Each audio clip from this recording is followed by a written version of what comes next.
Alors Milan, bien installé? Il y a un lycée français à Cape Town. Au fait, ton container est arrivé? Dis maman, on reviendra à Mexico? Mais alors, on parlera quelle langue à la maison? Et toi dans tout ça, ça va?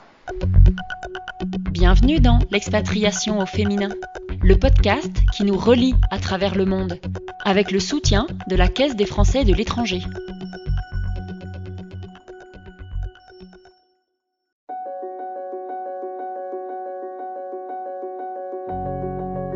Alors, on va faire un petit point sur le règlement. Quand vous êtes opéré dans votre pays d'expatriation, contrairement à la France, il faut payer. C'est-à-dire qu'on ne vous laisse pas partir tant que vous n'avez pas réglé la facture. Alors moi, dans mon cas, j'ai eu une facture d'hôpital à régler. Et donc, pour pouvoir faire ma sortie de l'hôpital, il a fallu que j'appelle ma mutuelle et qu'elle se charge, elle, de toutes les démarches auprès de l'hôpital. On m'avait annoncé que je pourrais sortir vers 1h de l'après-midi. Je suis sortie, il était 17h30. Voilà, le temps que la mutuelle réunisse tout, valide tout, point par point, et paye la facture d'hôpital. Tout ça, évidemment, dans mon intérêt, à savoir éviter que je débourse de ma poche les frais d'hospitalisation.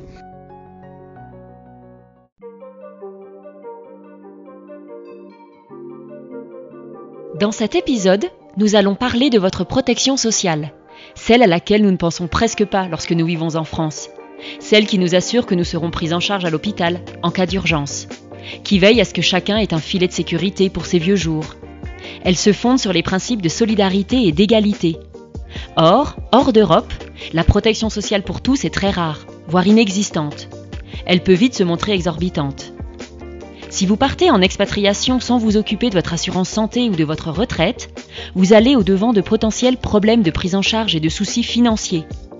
Nous faisons le point avec Rachida Kassi, responsable de la communication et du développement de la CFE, sur ce sujet qui devrait être l'un de vos premiers réflexes avant de partir. Bonjour Rachida. Bonjour Amélie. Peux-tu nous dire pourquoi la CFE a décidé de soutenir ce guide et ses podcasts sur l'expatriation au féminin ? Oui, merci de me donner la parole sur le sujet, puisque c'est un sujet qui tient à cœur énormément la Caisse des Français de l'étranger, mais plus particulièrement qui me tient à cœur. La Caisse des Français de l'étranger accompagne les Français et les expatriés, les Françaises qui résident à l'étranger. Pour nous, c'est quelque chose de très important de pouvoir donner de conseils à nos assurés ou aux Français qui résident à l'étranger au quotidien, parce que on est confronté à des témoignages de clients qui nous disent au quotidien qu'ils ne nous connaissaient pas, qu'ils ne savaient pas qu'ils avaient la possibilité d'être bien couverts également à l'étranger, enfin dans les mêmes conditions qu'en France. Et parfois, on donne l'information, on la communique au bon moment, et parfois il est peut-être presque déjà trop tard et on arrive après la bataille.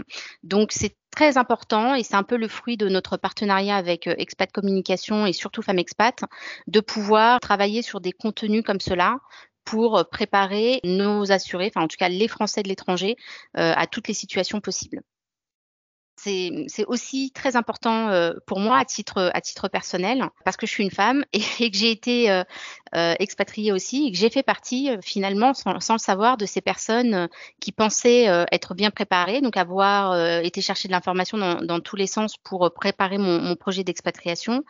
Et c'est qu'aujourd'hui, en travaillant à la CFE, que je me rends compte que je n'avais absolument pas eu les bonnes informations. Alors, j'ai envie de dire plus de peur que de mal, parce que j'ai eu la chance de ne pas avoir de pépins, mais en réalité, ça aurait pu avoir des conséquences beaucoup plus lourdes.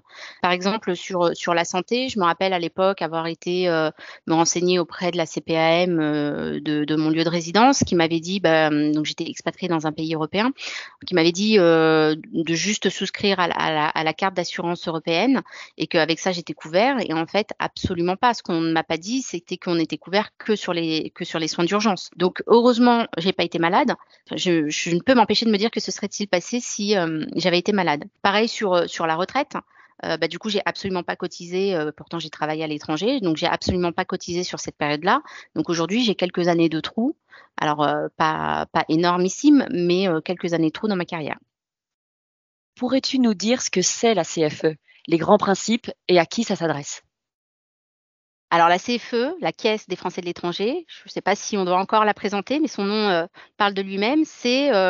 Moi j'aime bien le résumer de cette manière-là, c'est la sécurité sociale des expatriés. Par expatriés, donc encore une fois, c'est vraiment toutes les personnes qui résident en dehors du territoire français, qui ne sont pas soumis à la sécurité sociale française. Et donc c'est la sécurité sociale pour les Français de l'étranger. On couvre les mêmes garanties que la sécurité sociale. Alors peut-être que tu me diras quelles sont les garanties que couvre la sécurité sociale. Donc, on entend souvent parler de maladie, maternité pour la santé. Donc, c'est le remboursement des soins comme la pharmacie, l'hospitalisation, etc. Donc, partout dans le monde et en France. C'est des garanties de prévoyance, plus communément appelées accident du travail, maladie professionnelle, mais également l'invalidité ou les indemnités journalières pour les salariés. Et enfin, c'est aussi la retraite, toujours pour les salariés, qui permet en fait aux Français qui travaillent à l'étranger de continuer à cotiser à la retraite dans les mêmes conditions que s'ils étaient restés travailler en France. Alors on sait que la santé peut coûter très très cher à l'étranger. Laure l'explique très bien dans son témoignage au début de l'épisode. Elle parle de factures, d'hôpital et de mutuelle. Dans quel cas conseilles-tu de prendre une mutuelle complémentaire et est-ce que la CFE propose ce service ? Oui, alors oui aux 2 questions, mais je vais rentrer un peu plus dans le détail. Je l'explique souvent, la CFE rembourse les soins selon les mêmes principes que la sécurité sociale. Alors c'est assez vague quand on dit ça, mais grosso modo, nos taux de remboursement ou nos forfaits correspondent dans les grandes lignes au remboursement de la sécurité sociale qui correspondent à des coûts de santé français. Donc forcément, dans les pays où le coût de la santé est beaucoup plus élevé qu'en France, la part de remboursement de la CFE peut paraître faible. Et c'est dans ces cas-là qu'il vaut mieux avoir une complémentaire santé, mais pas que, parce qu'il y a aussi, comme la sécurité sociale, la CFE ne rembourse pas certains soins ou rembourse très peu certains soins. Je pense notamment au dentaire ou à l'optique, c'est exactement comme en France. Et là, vaut mieux avoir une complémentaire santé. Donc, j'ai envie de dire, en fonction des soins qu'on va avoir ou du pays dans lequel on réside et des coûts de la santé, je pense que dans la plupart des cas, il vaut mieux avoir une complémentaire santé. En tout cas, ça limite le reste à charge, puisque en France, on a aussi souvent un reste à charge. Donc oui, il est préférable d'avoir une complémentaire santé et oui, la CFE a des partenariats avec plusieurs complémentaires santé internationales qui calquent le modèle français. Donc une fois que la CFE effectue un remboursement, l'information est communiquée à la complémentaire et l'assuré reçoit le remboursement de la CFE et de la complémentaire. Avec d'autres partenaires, on a carrément des accords où l'assuré ne reçoit qu'un seul remboursement pour la part CFE et pour la part complémentaire. Donc voilà, on essaye de simplifier, de rendre plus simple la gestion de la sécurité sociale à l'étranger pour nos assurés. Alors je te propose d'écouter ce premier témoignage d'Anne qui parle de la santé, tu verras.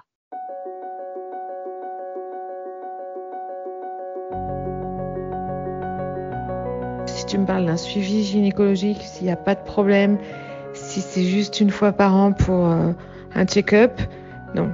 Pour moi, c'est en France. La gynécologie, j'aime bien que ce soit dans ma langue, dans ma culture. Et puis surtout que le médecin que je vais voir, il garde un dossier de moi. Et comme je déménage souvent, le dossier reste chez ce médecin. Alors ce témoignage reflète ce qu'on voit dans le baromètre d'Expat Communication, à savoir 1/4 des femmes ne sont pas satisfaites de leur suivi gynécologique à l'étranger. Concrètement, Rachida, si je souscris à la CFE, mais que je décide de rentrer en France, comme là, ce que fait Anne, je suis couverte, c'est possible ?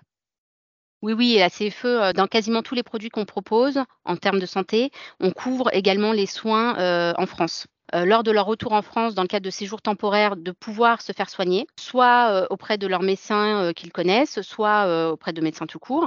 Et d'ailleurs, à ce propos, depuis 2019, la CFE a mis en place la carte vitale auprès de nos assurés. Et donc, en gros, ça permet aux Français de l'étranger, lorsqu'ils rentrent en France, de pouvoir se faire soigner et de ne pas avoir à avancer les frais qui concernent la part de remboursement de la CFE. Donc, c'est exactement comme nous, Français qui résidons en France, lorsqu'on utilise la carte vitale, c'est la même. Ça exempte l'avance de frais de la part de la sécurité sociale. Donc c'est quand même un plus et c'est un service qu'on a mis en place parce que c'est aussi important.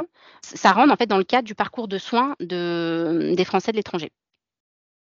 Et comme ça a été dit aussi dans le témoignage, la langue, ça peut souvent être une barrière. Quand on est à l'étranger, en plus de pas avoir ses habitudes, on peut avoir du mal à expliquer dans une autre langue nos problèmes et c'est aussi une manière de pouvoir permettre à nos assurés de garder le lien avec la France, mais d'être aussi à l'aise en expliquant ses problématiques et je fais un petit focus sur la possibilité, d'utiliser la téléconsultation parce que tout le monde n'a pas l'occasion de rentrer, 1 à 2 fois par an, en France, donc c'est difficile dans ces cas-là d'assurer un suivi gynécologique en France.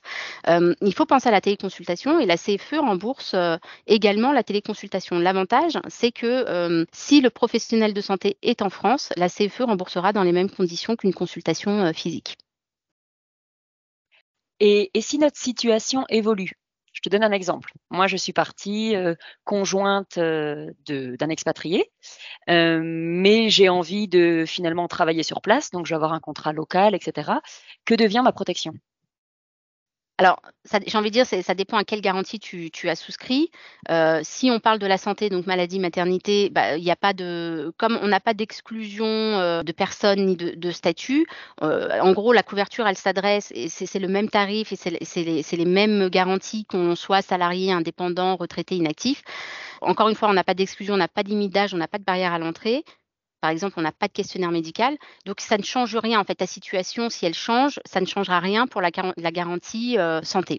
En revanche, comme je le disais tout à l'heure, sur la prévoyance ou la retraite, c'est des garanties qui ne concernent que les salariés. Donc si ton statut change, forcément, tu peux ne plus être éligible à ces couvertures-là, ces garanties-là. Alors justement, on va parler retraite et je te propose d'écouter ce deuxième témoignage d'Anne.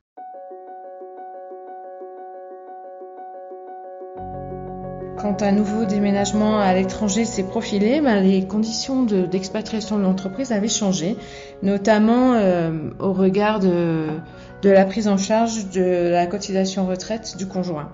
Et du coup, là, on s'est vraiment posé les questions de est-ce que ça vaut le coup tout simplement? À quoi j'aurais finalement droit après avoir versé tous les trimestres une somme relativement importante? Comment seront prises en compte les années durant lesquelles j'ai déjà travaillé et où ma base de cotisation était plus importante que celle-là? Je ne sais pas. Et en fait, c'est une somme d'incertitude cette histoire et il est très difficile finalement de faire des calculs.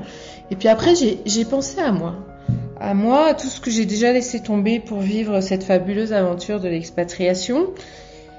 Et je me suis dit qu'en fait, j'étais à un stade où j'avais déjà commencé finalement à cotiser aux retraites et que c'était peut-être dommage d'arrêter en cours de chemin, que j'étais dans une situation où à partir du moment où c'était commencé et où peut-être je continuerais dans le futur, il fallait finalement pas arrêter, pas avoir de trou, pas me retrouver à 65 ans avec encore 150 trimestres à faire ou à acheter.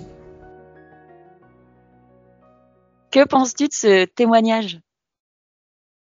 Eh ben, je suis ravie d'entendre que, dans ce témoignage, on pense enfin à soi en tant que conjoint accompagnant, alors effectivement, on entend, tout ce qu'on entend au quotidien, qu'à un moment donné, on fait les calculs, qu'on trouve que ça coûte cher, quand on est au courant, parce qu'on n'est pas toujours au courant et c'est vrai que tout à l'heure, je disais, qu'on pouvait souscrire à la retraite uniquement si on était salarié. C'est pas tout à fait vrai puisque, même si l'expatriation évolue aussi, il y a toujours, dans une expatriation, une famille enfin, il y a souvent une famille qui part et quand il y a une famille, il y a souvent un des 2 conjoints qui ne travaille pas puisque, c'est comme ça que le projet se prépare et donc il faut savoir que grâce à la CFE, le conjoint accompagnant a la possibilité de continuer à cotiser à la retraite et ça permet en fait à ce conjoint accompagnant qui, peut ne pas avoir demandé de vouloir partir en expatriation, de ne pas avoir de trou dans sa carrière et donc ça lui permet de continuer à cotiser, donc à la fois sur les trimestres. En revanche, sur le salaire, ça va être, l'équivalent d'un SMIC qui sera considéré dans le calcul de la pension. Mais voilà, donc ça permet à ce conjoint qui n'exerce pas d'activité à l'étranger, de pouvoir avoir une sécurité, en tout cas sur le versement de sa pension de retraite. Ça permet effectivement, comme tu dis, de ne pas avoir de trous. Et si j'ai des trous, est-ce qu'on peut racheter des trimestres? Alors oui, on peut, mais il faut savoir que c'est pas automatique et que c'est limité à quelques trimestres. Donc si on a un trou de 10 ans et parce qu'on n'était pas au courant qu'il était possible de cotiser via la CFE, on ne pourra pas racheter 10 ans comme ça. Mais oui, c'est possible et la demande est à faire auprès de la CNAV, donc il faut se rapprocher de la CNAV. Alors j'ai une autre petite question. Moi, quand je vivais en Europe, clairement, je cotisais pas à la CFE parce que je m'étais toujours dit, c'est l'Europe, il y a des conventions entre les pays, etc. Est-ce que c'est vrai? Est-ce que j'avais raison ou non? En partie. Alors c'est pas aussi simple que ça. Alors chaque projet d'expatriation est différent et en fait, j'ai envie de dire que ton projet d'expatriation dépend de ce que tu as fait avant et de ce que tu as fait après. Et donc sur cette histoire de retraite, il y a aussi les carrières multi-pays. Donc effectivement, en Europe, il y a des accords de coordination entre les caisses de retraite qui permettent de cotiser pour des trimestres. En revanche, le salaire n'est pas pris en compte dans le calcul de la pension, mais ça permet d'avoir des trimestres. Mais il existe donc ces accords-là en Europe, mais il peut exister des accords dits bilatéraux. En fait, c'est des accords de coordination entre la France et d'autres pays. Et donc, si tu es allé dans ces autres pays-là, il faut savoir que tu en as fait plusieurs pays où il existe des conventions avec la France. Il faut savoir que tu ne pourras pas tous les intégrer dans le calcul de ta pension de retraite. Donc, tu peux aussi avoir des trous sur ta retraite française de cette manière-là, parce que la CNAV ne va pas prendre en compte tous ces pays-là. Et tu peux choisir lesquels il prend en compte ou... Non, c'est la CNAV qui choisit et en général, elle prend la période la plus longue. Voilà, alors oui, c'est compliqué. Alors c'est pour ça, c'est ce que on ne cesse de répéter avec Expat Communication et Femmes Expat. Il faut bien se préparer et donc avoir un peu tous ces éléments-là. Donc c'est pour ça, en fait, on ne conseille pas de la même manière tous les expats. Et donc le fait d'être à la CFE, de cotiser en parallèle à la CFE, ça vient gommer en fait tous ces accords. Et donc vraiment, la CFE en fait paie les cotisations pour le compte de la CNAV et les reverse une fois qu'elle les reçoit. Donc en fait, ça vient alimenter le relevé de carrière au niveau de la CNAV. Donc c'est pour ça que je dis que c'est exactement comme si on avait travaillé en France. Quels sont les conseils que tu donnerais aux personnes, aux femmes qui vont s'expatrier ? Le conseil que je donnerais, pour avoir été aussi expatriée, c'est que souvent, on pense un projet en se disant, il est peut-être temporaire, je pars pour un petit temps. Donc, moi, je dirais qu'on parte 5 mois, plus 10 ans, enfin 2 ans, peu importe. Et même si le projet change, d'être couvert par la CFE, ça offre une garantie, en fait, une sécurité de garder et de conserver le lien avec la France. Donc, en fait, même si on est expat et qu'on va résider hors de France, le fait d'être à la CFE, ça permet, en fait, de garder les codes et de garder le lien avec la France. Pour moi, la CFE assure un niveau équivalent à la couverture française et en fait, on reste un assuré social français, mine de rien. Parce qu'on continue d'utiliser son numéro de sécurité sociale, sa carte vitale maintenant. Donc, quand on rentre en France, même de manière définitive, il n'y a pas besoin de refaire son dossier de carte vitale. Donc là, on gagne un temps fou. Voilà, le conseil que je peux donner, c'est vraiment d'aller chercher de l'information, de ne pas attendre qu'elle arrive. Je ne cesse de le dire, un projet préparé est une expatriation réussie. N'hésitez pas à poser les questions, n'hésitez pas à aller partager sur des groupes, sur des conseils comme Expat Communication, Femmes Expat ou CFE pour pouvoir bien préparer son projet. Un grand merci Rachida. Je te dis à bientôt, car tu vas intervenir à nouveau dans certains épisodes pour expliquer comment la CFE peut nous aider. Tout à fait. Donc je ferai un petit laïus, je ne serai pas trop longue, j'essaierai de juste vraiment donner les bonnes infos. Et merci en tout cas de me laisser cette opportunité. Merci à toi. Et dans le prochain épisode, nous parlerons de la santé de la femme en expatriation. Alors à bientôt. Ce podcast est produit par Expat Communication, l'éditeur de femmexpat.com, avec le soutien de la Caisse des Français de l'étranger.